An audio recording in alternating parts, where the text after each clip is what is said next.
반이란 성향의 쿠르드족 민병대가 미국 이스라엘과 손잡고 이란과 지상전을 개시했거나 곧 개시할 거라는 보도가 이어지고 있습니다. 지상군 투입에 부담을 느낀 미국이 쿠르드족을 통해 대리전을 치르려는 것 아니냐는 분석이 나오는데요.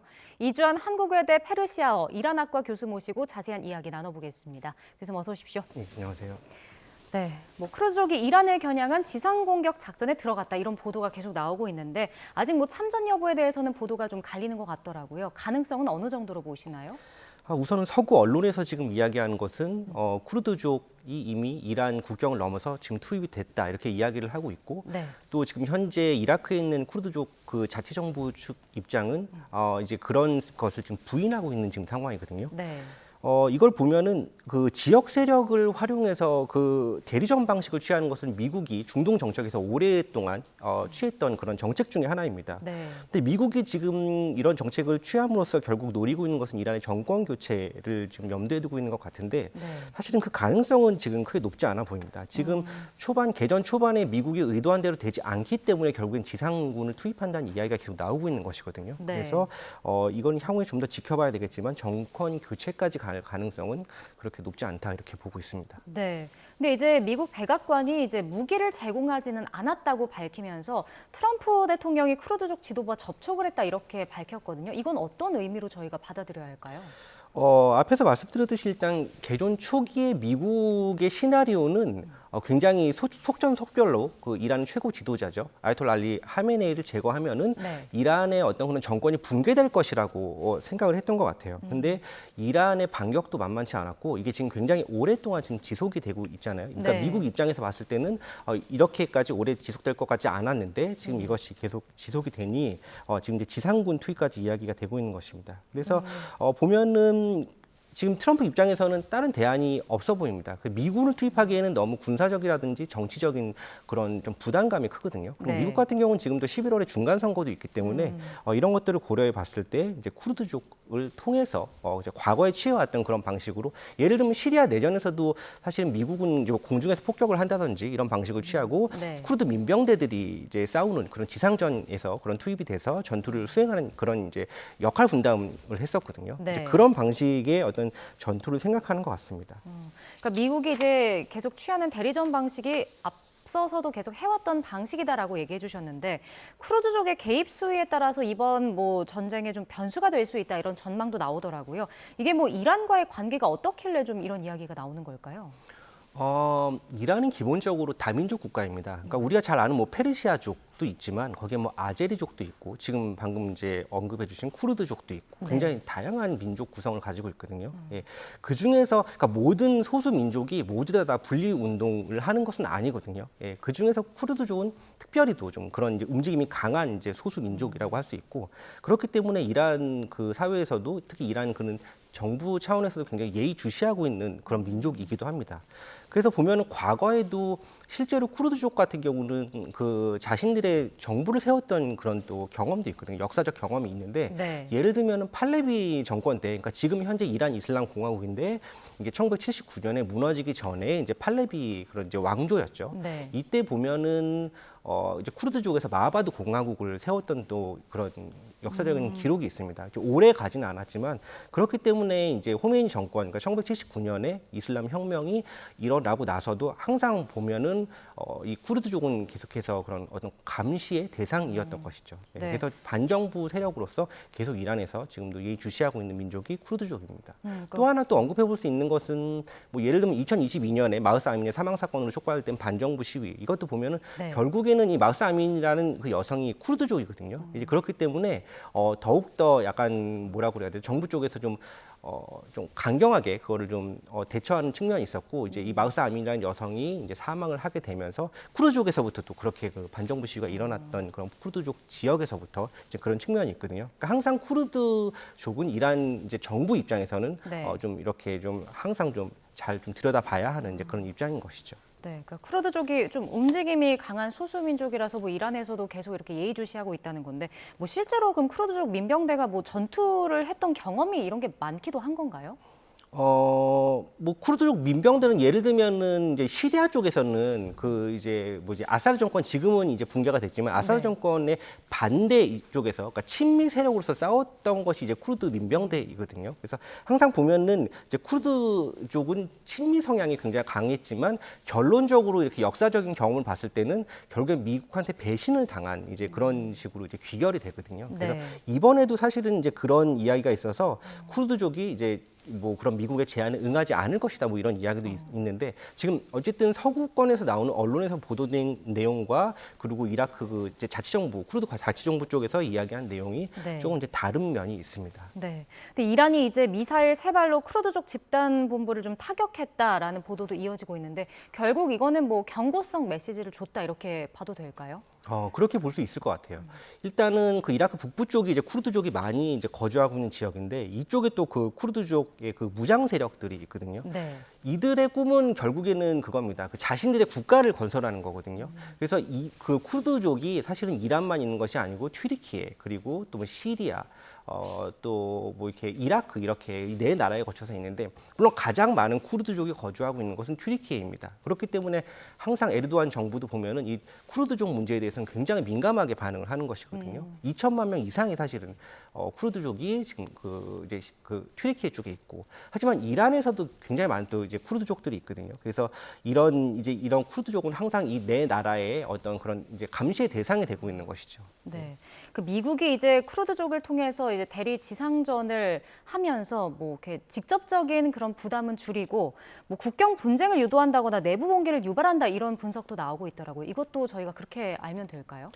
그러니까 미국이 지금 약간 그 전략적으로 접근하는 게 이런 시나리오인 것 같습니다. 이제 이라크 쿠르드족이 이란으로 넘어와서 뭐 대리전 양상을 이제 하면은 이란에 있는 또 쿠르드족이 있으니까 그들이 이제 여기 합세를 하고 그러다 보면은 이란에 여러 소수 민족들이 있는데 그들이 봉기를 해서 이란 사회에 어떤 내부 분열이 일어나게 해서 정권을 취약하게 해서 결국에는 이란 정부, 이란 정권이 무너지는 그런 시나리오를 생각하는 것 같은데 네. 사실은 우리가 좀 역사적인 그런 경험을 통해서 좀 교훈을 얻어야 될 것이 과거에 이란과 이라크가 1980년에서 1988년까지 전쟁을 했거든요. 굉장히 오랜 시간 전쟁을 했는데 이때도 보면은 그 이란이 아까도 제가 언급했듯이 다민족 국가이고 그래서 이란의 남서부 지역에 후제스탄이라는 지역이 있는데 이쪽에 또 아랍족들이 굉장히 많이 살거든요. 네. 이란 입장에서 아랍족은 이제 소수 민족이 되는 것이죠. 근데 이 사담 후세인 이제 이라크 군이 이 후제스탄 지역에 들어오면서 기대를 했던 것은 같은 아랍족이기 때문에 환영을 해줄 것으로 생각했거든요. 근데 그 결과는 정반대였습니다. 오히려 이 이란 내에 있는 이란 내에 있는 아랍족이 오히려 그 이란 정부에 충성을 하고 이 이라크 군과 교전을 벌이는 이제 상황이 벌어졌거든요. 네. 그러니까 이 이야기는 뭐냐면은 다양한 민족이 있지만 그들이 항상 자신들의 민족을 중심으로만 보이진 않는다는 것이죠.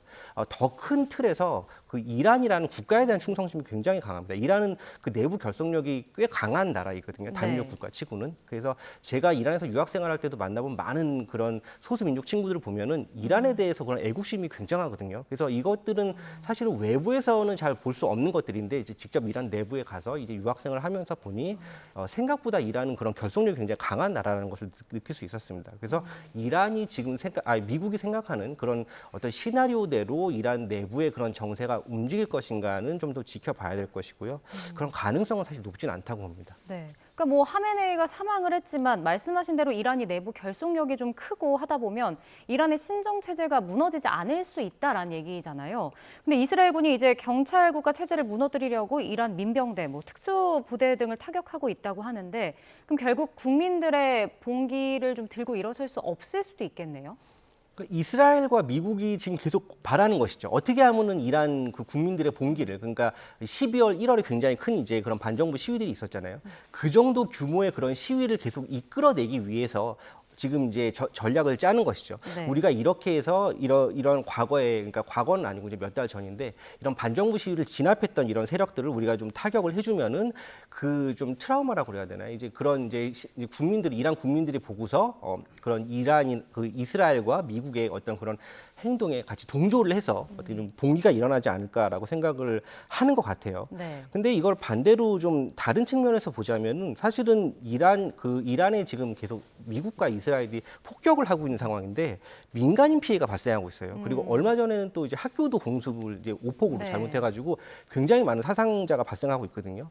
이런 것을 보고서도 이란 국민들이 과연 미국과 이스라엘에 호흡을 해서 봉기를 일으킨다? 이거는 사실은 미국과 이스라엘의 어떻게 보면 좀 바람이 아닌가 좀 그렇게 생각을 합니다. 네. 그러면은 이란 국민들이 봉기를 일으키는 게 좀 어렵다라고 한다면 말씀하신 대로 오히려 반미나 반이스라엘 성향이 더 강해질 수 있다 이렇게 봐도 될까요? 그렇죠. 이란은 역사적 경험을 제가 역사를 자꾸 말씀드리는데 네.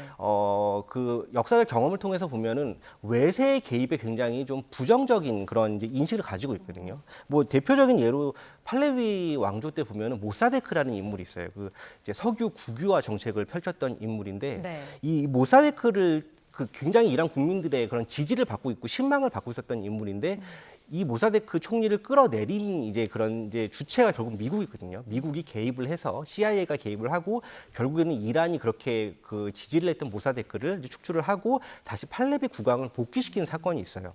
이런 것들이 이란 국민의 가슴에 굉장히 상처로 남아 있거든요. 그렇기 때문에 이란 국민들은 외세에 대해서 기본적으로 감정이 그렇게 좋지 않습니다. 근데 이제 그래서 지금 미국하고 이스라엘이 어떻게든 이런 전략적으로 이란 국민들의 봉기를 이끌어내기 위한 여러 가지 전략들을 지금 취하고 있는 것 같은데 이것들이 이란을 지금 대하는 그런 태도들이 미국과 이스라엘의 뜻대로 움직여 줄지는 좀 더 지켜봐야 될 것이고 가능성은 전 높지 않다고 봅니다. 이제 이란의 차기 지도자가 누가 될지 이 부분도 관심이 쏠릴 수밖에 없을 것 같습니다. 일단은 아들인 모즈타바 선출 가능성이 유력하다 이런 보도가 계속해서 나오고 있는데 아직까지 뭐 이란 측의 공식 발표는 없거든요. 이게 어떻게 보면은 뭐 미국 측의 제거 대상이 될 수 있기 때문에 이제 발표를 미루고 있는 것 아닌가 이런 생각도 드는데 어떨까요? 그게 가장 좀 합리적인 추측인 것 같습니다. 지금 이미 선출을 해서 지금 모지타바 하메네이로 결정이 됐다 이런 지금 소식은 계속 들리고 있는데 공식적으로 이란 지도부에서 발표를 하고 있지는 않거든요.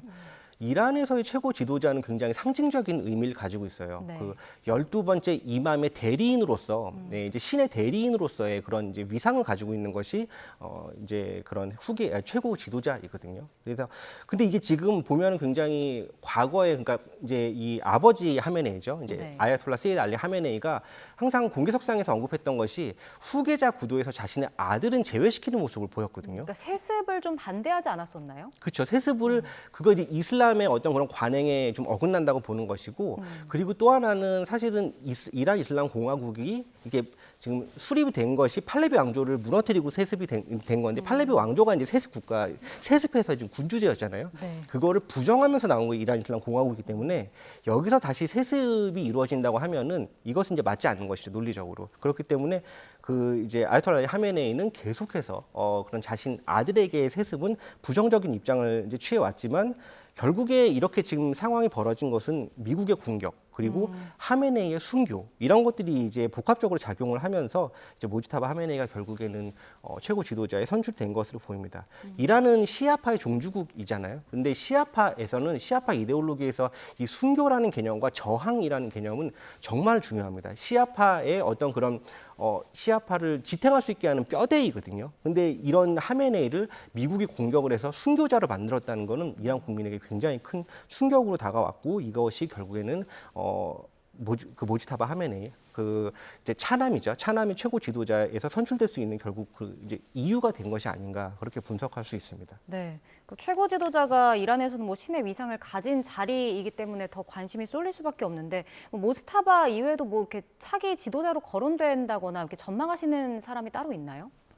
뭐 언론에도 이미 많이 나와가지고 근데 그 중에서 사실은 그 이제 호메이니 이제 아야톨라 그 루홀라 호메이니의 손자죠. 이제 하산 호메이니가 굉장히 유력한 후보로 거론이 됐습니다. 그게 얼마 전까지 반정부 시위가 있었고 그리고 이제 어느 정도는 이란에서의 그런 어떤 그 체제 뭐 완전히 체제를 뒤집는 건 아니지만 개혁은 어느 정도 필요하지 않나 지금 그런 식으로 약간 사회적인 컨센서스가 모아지고 있었거든요. 네. 그렇다면은 그러니까 만약에 하메네이가 자연사를 했다고 하면은 그 이후의 최고 지도자는 좀 온건 성향을 가지고 있는 이제 사람이 좀 최고 지도자가 되는 것이 맞지 않는가 이제 이런 그런 좀 어떤 국민적인 여론이 있었습니다. 그래서 이제 하산 호메이니가 그 그 유력 후보로서 거론이 됐었는데 미국이 공격을 하고 이제 아야톨라 하메네이가 이제 이렇게 순교를 하면서 이제 그런 것들이 다 어떻게 보면은 좀 지지를 이제 힘을 받는 그 원동력이 좀 약해진 것이죠.